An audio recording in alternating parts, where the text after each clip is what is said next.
So let's get right into this particular video. So what we're going to be talking about is basically how to classify your worker. If you're confused about if they should be a 1099 or a W-2 worker, we're going to get into that. So that all my information and all of my expertise is coming directly from the IRS website, who basically makes these rules for us to follow as small business owners. So I'm going to give you an example of a 1099 worker. So just to give you a idea of what a 1099 worker is. So I have a call center. My call center workers, they actually are able to make their own schedule. So they're able to make their own schedule. It's pretty much part-time hours, so they're working under 35 hours a week. So these type of things you really have to consider when you are paying your worker. So the IRS determines if the worker is controlling their own schedule, they would be considered a W-2. If they're not controlling their own schedule, then that would be considered a 1099. So these are a couple of things to consider when you are paying and classifying them. On top of that, they look at the number of hours that they're working. So if they're working over 40 hours, and let's say over 35 hours according to the IRS website. So if they're working over 35 hours a week, then they will be considered a W-2 worker. So some examples of a lot of 1099s are construction workers. They're considered a 1099. Even though I'm pretty sure they have a schedule, but because they are contracted, they're contracted, so it's not like a long period of time, they're considered, they can actually get away with paying them a 1099 versus a W-2, because we know construction workers work long hours. Another thing, like for me, is I also have a babysitting company, Babysitters Incorporated. So Babysitters Incorporated, my babysitters are considered 1099s because they're controlling their schedule. There is a flexible schedule, so they're able to tell me when they're working. So they're not working 35 hours or more per week. So they're considered 1099s. So that's another thing, because they are making their own schedule.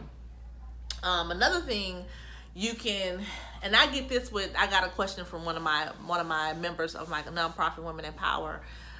She actually has a babysitting company as well, but one of her services that she provide services to daycares for fill-ins. So in the actual workers, they're contracted.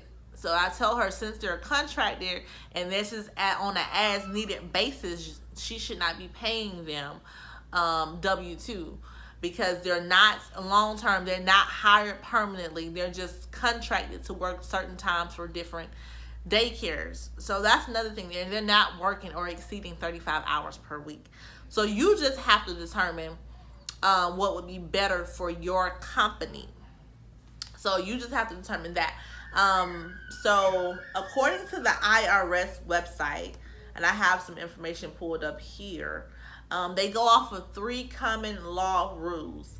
So the behavior, financial, and the type of relationship. So these are the 3 common law rules that the IRS goes by. So they say, does the company control or have the right to control what the worker do, or how the worker does his job? So that's one thing. Financial are the business aspect of the worker's job controlled by the payer. So these things include how the worker is paid, whether expenses are reimbursed, and who provides tools and supplies. And the type of relationship is another common law rule. So they say, are there written contracts or employee type benefits?